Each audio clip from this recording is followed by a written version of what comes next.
ఓం నమః శివాయ. సృష్టి, స్థితి, లయకారుడైన పరమశివుడిని ఆరాధించడం అంటేనే అదృష్టం. దానికి తోడు ఈ రోజు అరుదైన యోగం. శివయ్యకు అత్యంత ప్రీతిపాత్రమైన ఆరుద్ర నక్షత్రం సోమవారం కలిసి రావడంతో శివాలయాలన్నీ శివనామస్మరణతో మార్మోగిపోతున్నాయి. భోళా శంకరుడిని దర్శించుకోవడానికి భక్తులు తెల్లవారుజాము నుంచే ఆలయాలకు పోటెత్తారు. నిజమేనండి.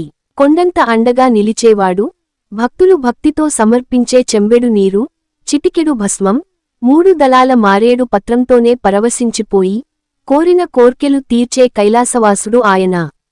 ఈ పుణ్యదినాన సంగారెడ్డి జిల్లావ్యాప్తంగా శివాలయాలు భక్తజన సంద్రంగా మారాయి.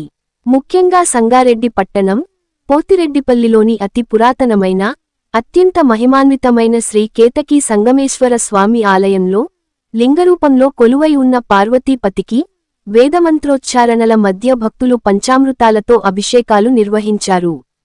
శంభుని కృపాకటాక్షాల కోసం భక్తులు వేకువజాము నుంచే బారులు తీరి తమ భక్తిని చాటుకున్నారు.